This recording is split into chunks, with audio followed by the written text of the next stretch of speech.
I spent most of my life believing that being a good mother meant one thing, always being there, no matter how tired I was, no matter what I had to give up, no matter how much it cost me. If my daughter needed me, I showed up. My name is Linda Carter. I am 56 years old, and for most of my adult life, my daughter Emma was the center of my world. After my husband passed away, it was just the two of us. I still remember the day everything changed. Emma was only 12 years old. She stood beside me at her father's funeral, holding my hand and crying. That day, I made a promise to myself I would protect her. I would make sure she never felt alone. I would become the person she could always depend on. And I kept that promise for years. When Emma wanted to go to college, I worked extra hours to help pay her tuition. When she needed a car for her first job, I helped her buy one. When she got married, I paid for things I probably couldn't afford. I never complained, because every time I saw her smile, I felt like all the sacrifices were worth it. I told myself, this is what mothers do. They give, they protect, they put their children first. But somewhere along the way, I forgot something important. I forgot that I was a person too. As Emma got older, her life became busy. She built her career. She made new friends. She created a life of her own, and I was proud of. I really was.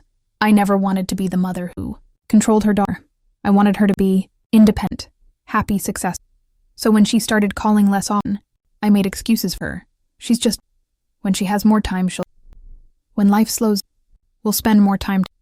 I believed those things because the alternative hurt too. The truth, I missed but I didn't want to admit. Because every time Emma needed something, she still called me, a bill she couldn't pay, a problem she needed advice about, a financial emergency. My phone, and I would every single. I don't know what I would do with it. Those words always made me, because I thought that you are important. I didn't realize they sometimes meant something. I need you for years. I never questioned this until one day I started noticing small things. Emma would cancel plans with me, but she always had time for others. She would forget my birthday, but remember every detail about her friends. Celebrations, she would say, Mom, we'll do something soon, but soon never came. Still, I defended her, because that we find reasons, forgive. Quickly, we remember the child to be, not always the person standing. Of us. Then came Emma's third day. Wanted to do something special, something. I knew she had been struck. I knew she rarely took time for herself, so I planned a surprise. Family. I spent weeks organizing everything, the hotel, the flights, the restaurants, the places she always said she had to visit. The total cost was over $5,000. For some people, that might not sound like much, but for me, it was a lot. It was money I had saved. Carefully, money I could have used for myself. But I didn't think twice, because I wasn't buying a vacation, I was buying memory, a chance to reconnect with daughter, a chance to feel again. I remember the kitchen table, looking at the reservation. I smiled. I imagined walking together, having coffee. We used to. For others, excited. I thought maybe this trip would remind of something. That no matter how old she became, I was still her mother, and no busy life got of each other. But I had no idea that this trip would become the moment everything changed, because just days before leave, a message that made me question everything I believed in a relationship. It was a sentence, but it changed the way ever. She wrote, Mom, I don't think you should New York trip. And at that moment, I realized something I wanted to believe. Maybe I had years being needed, but I was being valued. For months, I had been planning that trip. Not because I wanted to spend money, not because I wanted anyone to praise me. I planned it because I missed my daughter. I missed the relationship we used to have. The Emma I remembered was the little girl who used to run into my arms when I came home from work. The girl who would sit beside me in the kitchen and tell me every detail about her day. The girl who once told me, Mom, we'll always be best friends. Those memories stayed with me, even when things between us started changing, even when our conversations became shorter, even when I felt like I was becoming a stranger in my own daughter's life. I still believed we could find our way back. That was why I created the New York trip. I wanted something special, something that would remind us that we were still family. I spent almost 3 months organizing everything. I chose a hotel near Central Park, because Emma always said she wanted to wake up in New York and and see the city outside her window. I booked a restaurant she had mentioned years ago. I planned the places we would visit, the museums, the streets, the little cafes. I even prepared a small gift for her birthday. It wasn't expensive. It was a necklace with a photo of the two of us from when she was a child, a reminder of where we started. I remember looking at that photo before wrapping it. Emma was only 8 years old. She was smiling so brightly, and I was standing behind her, holding her shoulders. Back then, I never imagined that one day I would wonder whether my own daughter still wanted me in her life. I pushed those thoughts away. Because mothers do that. We hold on to hope. The week before the trip, I called Emma. "Are you excited?" There was a short pause. Then she said, "Yeah, I guess." I noticed her tone. It wasn't the excitement I expected, but I ignored it. I thought maybe she was tired. Maybe work was stressful. I said, "You're going to love the hotel. I picked the room with the best view." She replied, "Mom, you didn't have to do all that." I laughed. I wanted to. And I meant it. I wanted to. That was the problem. I always wanted to. I wanted to make things easier. I wanted to create happy memories. I wanted to give my daughter the life I never had. But sometimes, giving everything to someone teaches them to expect everything. I didn't understand that yet. The day before we were supposed to leave, I packed my suitcase. I was happier than I had been in months. I picked out clothes for walking around the city. I charged my camera. I placed Emma's gift carefully inside my bag. I even wrote a small note. It said, "Emma, no matter how old you get, you will always be my little girl. I hope we make new memories together." I planned to give it to her during dinner. I thought she would love it. I thought she would finally see how much this trip meant to me. Then my phone rang. It was Emma. "Mom, we need to talk." Something about her voice made me stop. I sat down. "What happened?" There was silence. Then she said, "About New York." I waited. "Mom, I don't think you should come." For a moment, I didn't understand. I actually laughed, because I thought she was joking. "What do you mean?" She sighed. "I mean, this trip is different." "Different how?" "It's more of a young people thing."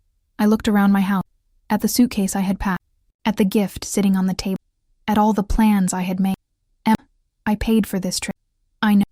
Her answer came so quickly, almost too quickly. Then she added, "But that doesn't mean you have to be there." Those words hurt more than she realized. Because the money wasn't the painful part. The money could be replaced. But the feeling of being unwanted, that was different. I asked, "Who else is going?" She hesitated. Then she listed several names. Friends. People I had never met. People she wanted to spend time with. I finally understood. This wasn't a family vacation. Not anymore. It was a vacation I paid for, but was not invited to enjoy. I sat there quietly, waiting for her to say something, waiting for her to realize how hurtful this was. But instead, she said, "Don't make this a big thing." That sentence stayed with me, because to her, this was a small inconvenience. To me, it felt like years of being taken for granted suddenly became impossible to ignore. I looked at my suitcase, the one I had packed with excitement, and first time in my life, I wondered if my daughter saw me as her mom, or just as someone who always paid the bill. I didn't argue. I didn't cry. I simply, "Okay." Then I hung. But before that night ended, I made a decision. A decision my daughter never expected. If she didn't want me on the trip, then she would finally learn what the trip had really cost. Not just financially, but emotionally. Because for the first time, I was done begging to be included in my own daughter's.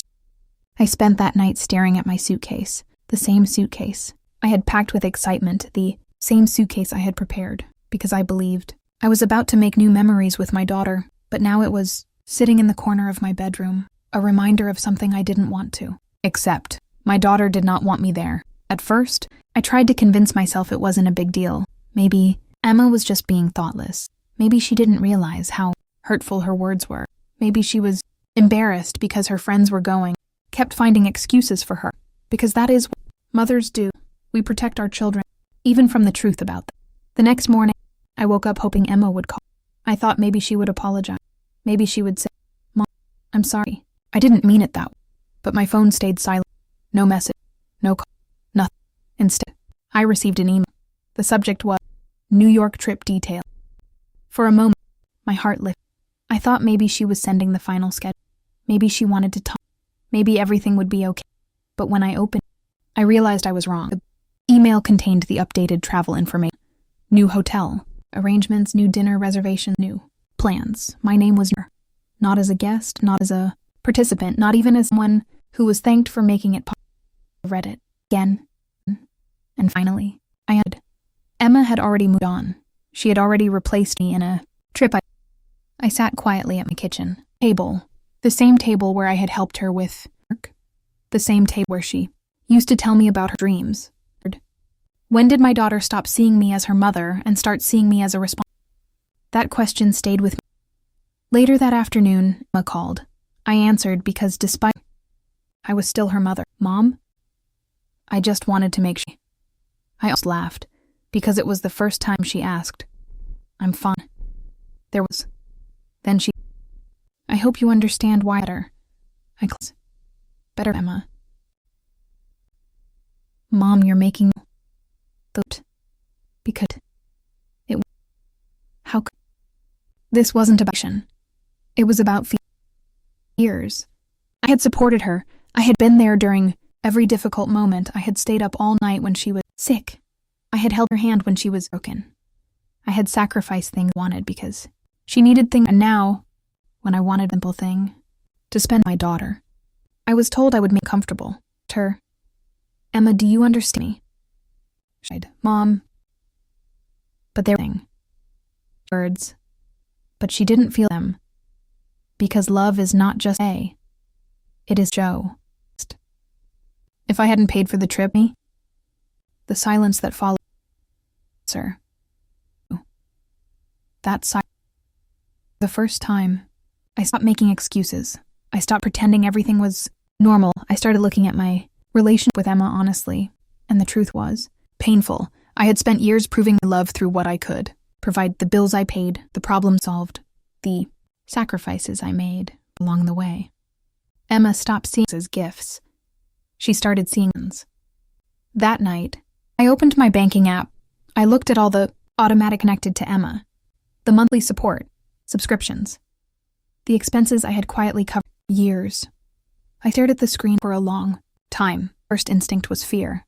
What if she struggles? What if she gets angry? What if this damns ship forever? Thought appeared. A thought I had never myself to have before. What about me? What about the years I spent putting myself last? What about the moments I needed support but stayed quiet? What about the fact that I had become involved in my own daughter's life? Make any decisions?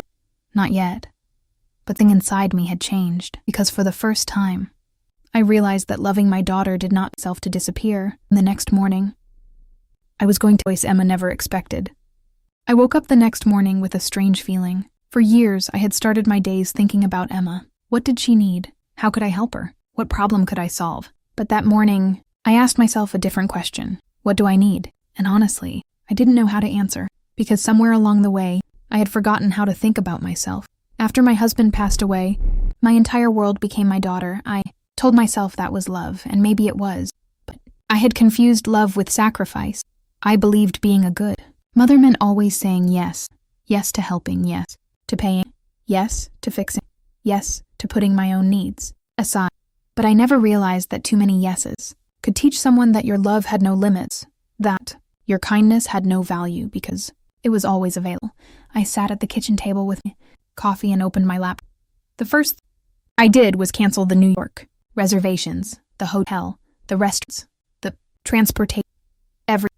My hands were shaking while I clicked the final confirmation button, not because I regret it, because I knew this was the first time I had chosen myself. A few minutes later, I received an email. The cancellation was the $200 I had spent would be, but the money was not what I earned. The real thing I was taking was my. For years, I had been afraid that setting boundaries would make Emma think I did her, but I finally understood. Love without boundaries does not always create. Sometimes it creates. After canceling the trip, I opened my bank. I looked at the automatic payments I had set up for Emma, her phone bill, her streaming services, her monthly expenses, the small things I paid because it's easier if I just. I realized those things had become a big part of life, and she never asked if I could continue. She simply expected I would. I remembered a conversation we had a few months earlier. Emma had mentioned wanting new furniture for her apartment. It's just too expensive, Mom. Without thinking, I had said, I didn't ask whether she. I didn't. Because that was the role I created for myself. Looked at the payments again, clicked and turned them off. Each cancellation felt uncomfortable. because a part of me felt like I was abandoning my child, but another part of me knew the truth. I wasn't abandoning her. I was finally allowing her to stand on her own. Afternoon, Emma called. I knew why. I answered. I heard the frustration. Mom, did you cancel the trip? I took a breath. Yes. Why would you do that? Her reason surprised me. Not sadness, but confusion, anger. Emma, I wasn't welcome. That doesn't mean you cancel everything.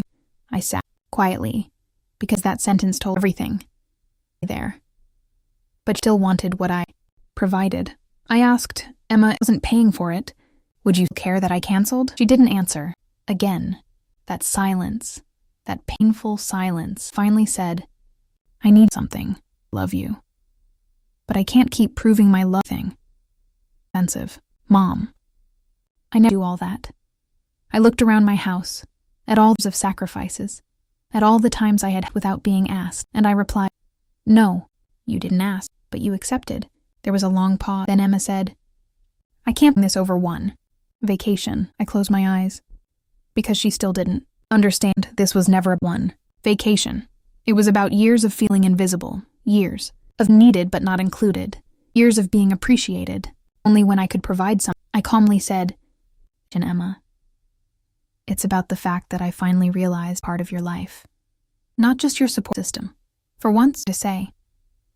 After we hung up, I sat there quietly, to feel guilty, did regret, but instead, I felt in years, peace. For the first time, I was trying to earn my daughter's love. I wasn't trying to prove my value. I wasn't trying to make myself necessary. I was simply myself to exist. What happened next? Emma was going to realize that the person always say yes, had finally learned how to say no.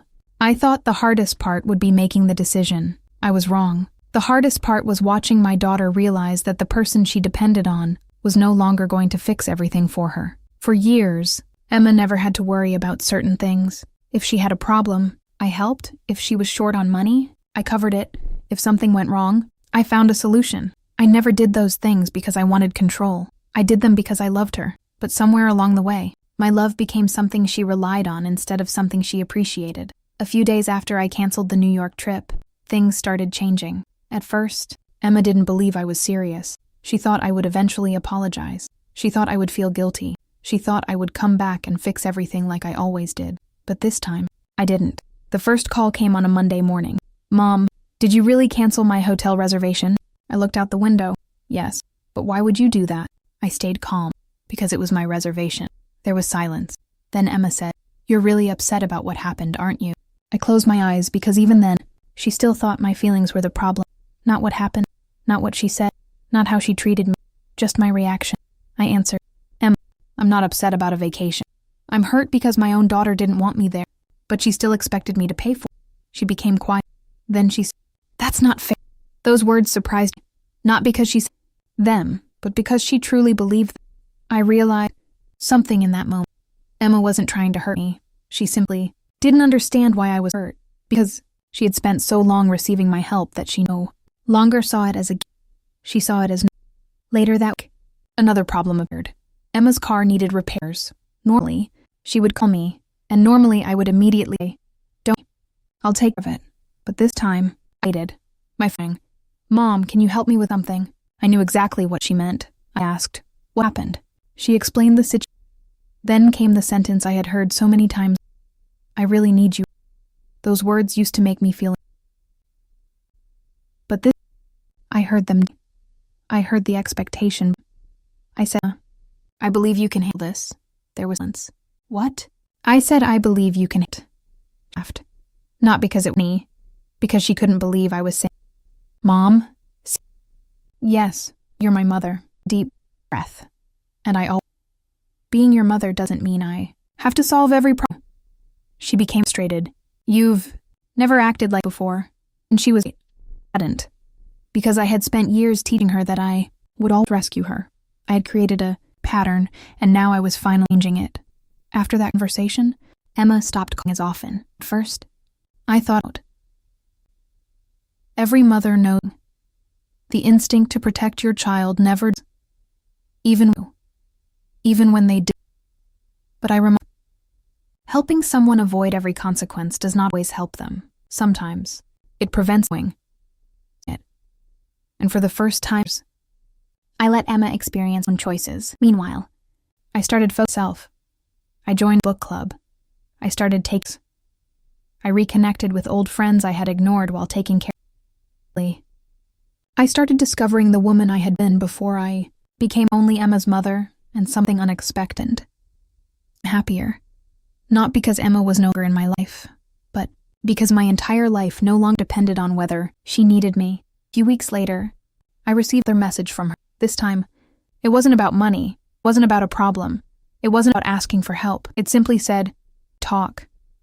I stared at those words for a long time because I knew it had changed. Maybe Emma was finally starting to understand. Maybe she was finally seeing me not as someone who paid bills, not as some problems, but as a mother, feelings. A person who could be hurt, a person deserved love too. I replied, yes. Before I met her, I needed to care myself, because this conversation would be important. Not daughter, is would, but whether we could build a relationship valued, not just needed. For the first time in years, my days were quiet, and at first, I didn't know what to do with that silence. My entire life had been built around taking care of someone else. When Emma needed help, I was there. When Emma had a problem, I found a solution. When Emma was struggling, I carried part of her weight. So when I finally stopped, I felt lost. I remember waking up one morning and realizing something strange. I had no emergency calls, no bills to pay for, someone else, no problems waiting for me to solve. Just me. For the first time in decades, I had to figure out who Linda Carter was. Not Emma's mother, not someone's helper, not the person everyone called when they needed something, just Linda. And honestly, I didn't know that person very well anymore. After my husband passed away, I thought being a strong mother meant putting everything else aside. I stopped doing things I enjoyed. I stopped making plans for myself. I stopped thinking about what I wanted. Every decision became, is this good for Emma? Does Emma need this? Can I make Emma's life easier? But I never asked, does Linda need this? I never asked, is Linda happy? That realization hurt, because I suddenly understood something. I had spent years teaching my daughter that her needs mattered. I had forgotten to teach myself the same thing, so I decided to start. The first thing I did was call my old friend Susan. We hadn't spoken much in years, not because we had a distance, but because my life had become so focused on Emma that I slowly disappeared from everyone else's world. When Susan answered, she sounded surprised. Linda, is everything okay? Yes. Then I just wanted. There was silence. Then I've been waiting for this call for years. And for the first time in a long time, I felt like we met for coffee next week. We talked for hours about life, about the things we used to dream about before responsibilities. Susan looked at me. You know what I noticed? What? You're smiling again. That sentence. Because I hadn't realized how long it had been since I truly smiled.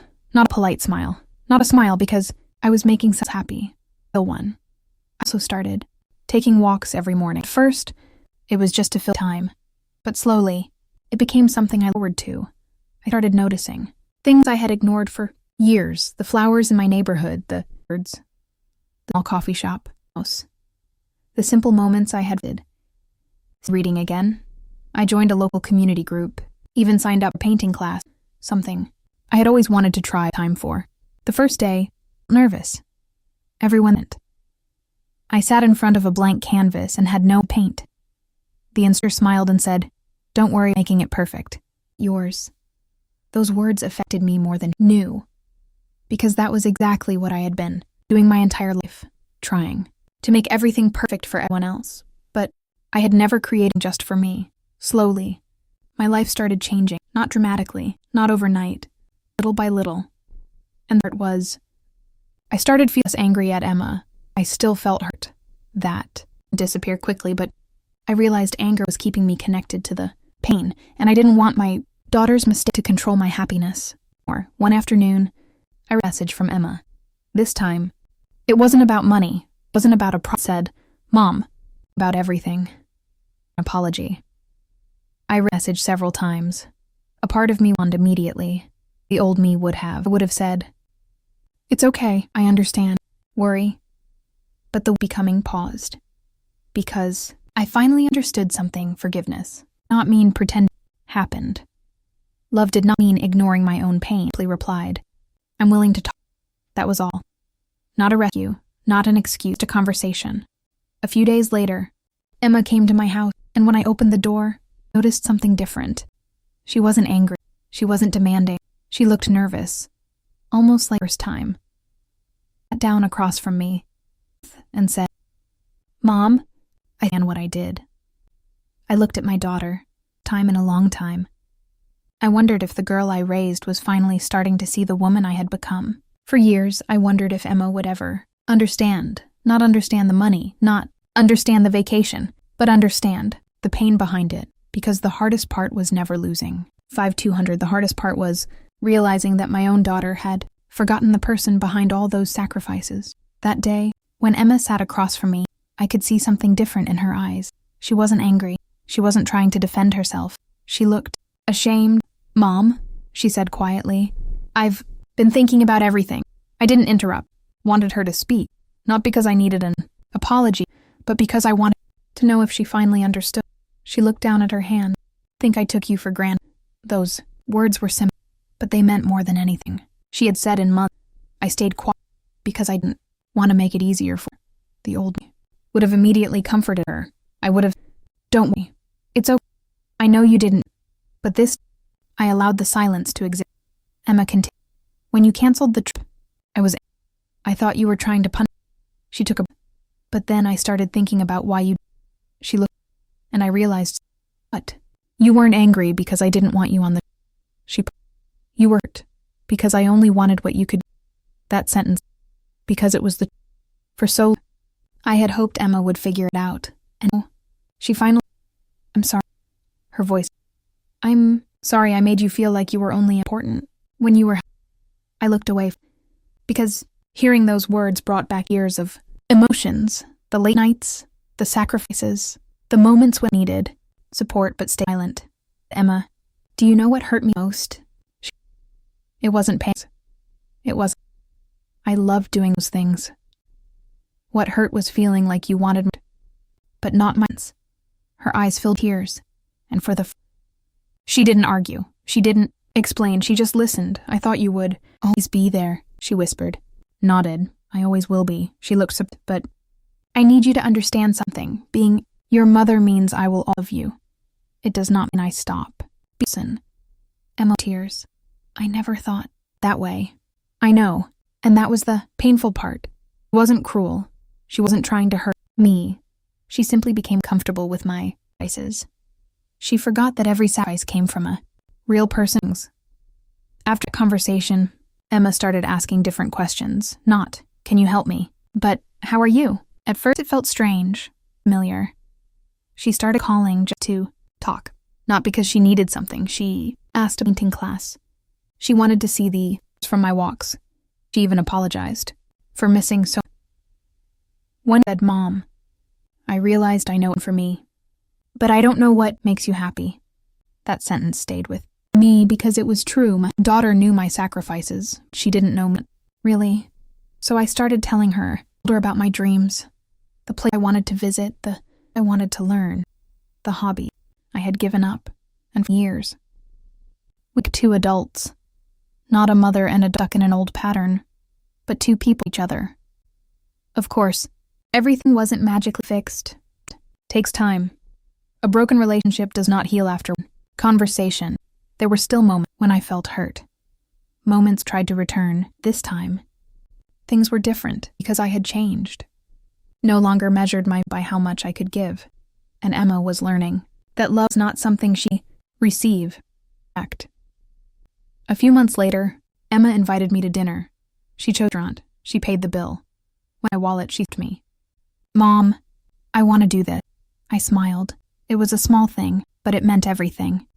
Because for years, I'd been the one taking, and now, she would take care of me. Night, when I drove home, I realized something.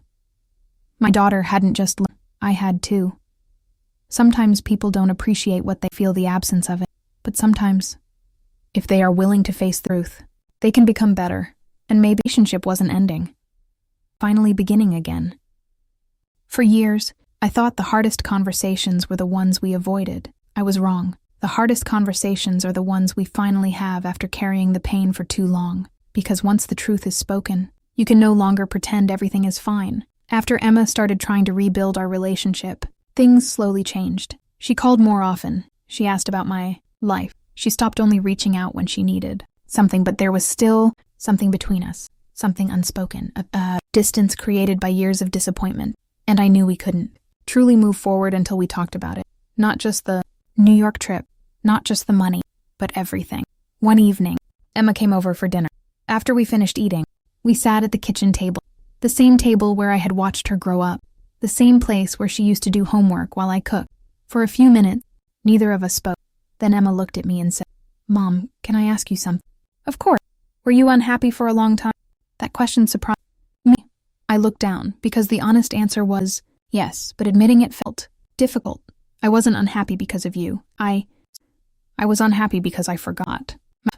Emma listened carefully. I continued. "After your father passed away, you became my whole. I wanted to make sure you were okay. I wanted to protect you from every difficulty. But somewhere along the way, I stopped asking whether I was okay." Emma's eyes filled with tears. "I didn't know you felt that." I smiled. "Because I never told." That was for years. I expected Emma to understand things I never expected. I expected her to notice my sacrifice. I expected her to see my exhaustion. But I'm mine. Even when I wasn't. "Emma, why didn't you?" I thought about that again. And the answer was because I was of what? That if I stopped being useful, I wouldn't be needed. The room became quiet because those words were difficult for both. "Emma, I never wanted you to feel." She lowered, and for the first time, I saw her truly understand, not just hear my words, understand them. "I think I confused your love with help. And I confused being needed with." That was the moment we both admitted something. We had both been part of the problem. Emma had accepted too much, and I had given too much without setting boundaries. Neither of us knew how to create a healthy relationship. We only knew the roles we had. The mother who sacrificed, deceived, but we were learning something new. A relationship cannot survive when one person keeps giving and the other person loves. Love needs respect. Love needs two people showing up. Emma reached across the table and held my hand. "I'm sorry I made you invisible. And I'm sorry I never taught you that I needed love too." Surprised. "Mom, that wasn't your ability." "But you." That night, we talked for hours about things we had never said, about moments hurt, about missed. She told me she sometimes felt guilty because she thought she could never repay everything I had done. I told her, I wouldn't ship. That made her cry, because she stood. Years. I wasn't asking for money back. I wasn't asking for favors. I wasn't asking gestures. I just wanted my daughter. Not needed help. Me. A few weeks later, small happened. Something that were. Emma calling. "Mom, are you busy?" I laughed. "No, why?" "I just wanted to talk." Those 5 words meant more than she knew. As before, every call had a purpose, a problem, a reason. Time. There was no reason. She seemed to hear my voice, and that was when I realized something. The old relationship we had was gone. But maybe that was a bad thing. Because sometimes you have to lose an unhealthy version of a relationship before you can build a better one. I lost the daughter who only saw me as someone who always help. I was slowly gaining a daughter who saw me as a person. And that was worth more than any vacation, more than any amount of money, more than anything I'd ever given.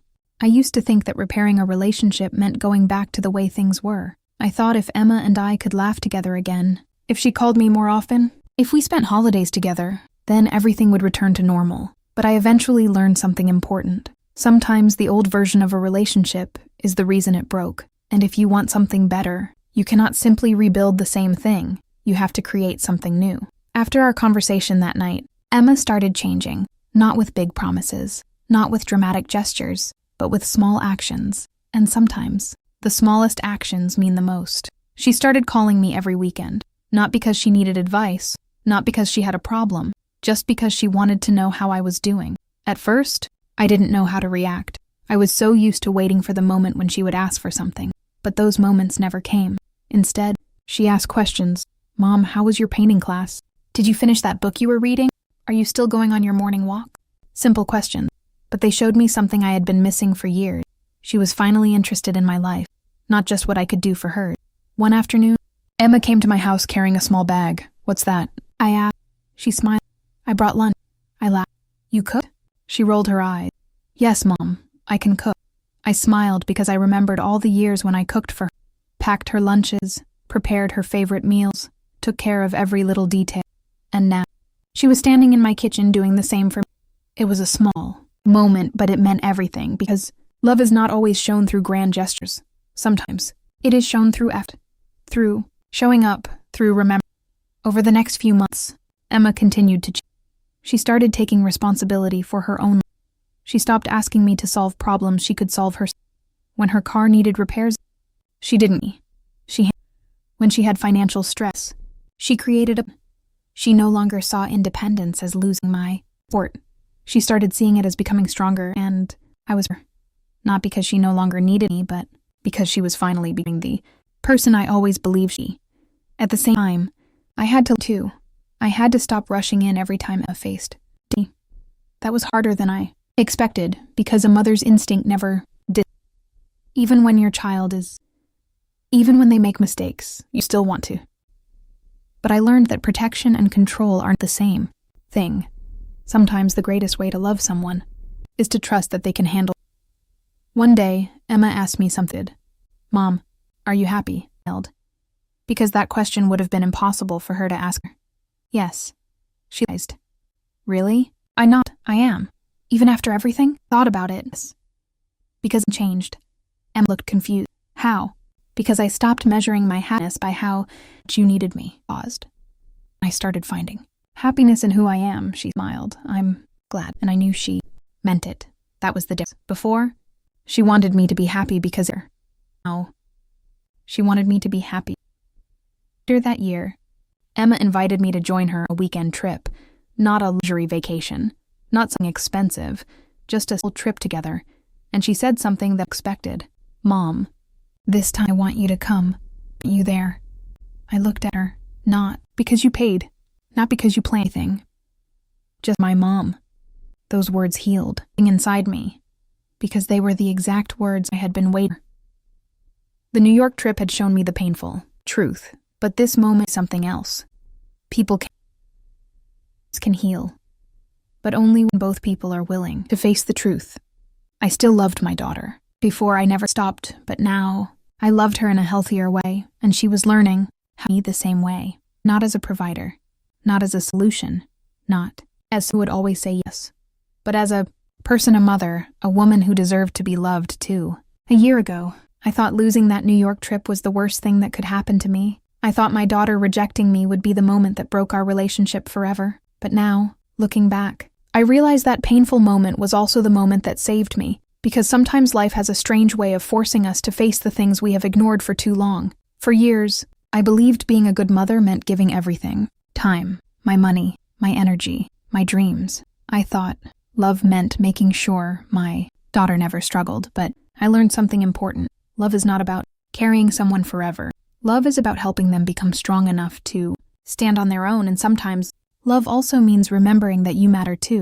When I look back at the woman I was before everything changed, I barely recognize her. She was always worried, always waiting, always trying to prove that she was needed. She measured her value by how much she could do for other people. But the woman I am today is different. I still love my daughter. That will never change. Still want the best for Emma. I still celebrate her success. I still care when she faces difficulties, but I no longer disappear inside her life. I have my own dreams now, my own friendships, my own interests, my own happiness. And for the first time in years, I don't feel guilty about it. Some people told me I was too harsh. You should just forgive. And I did forgive her. But forgiveness does not mean going back to the same place where you. Forgiveness means letting go of boundaries. Mean protecting yourself from experiencing that pain. Those are two different things. Emma and I are closer now than we were.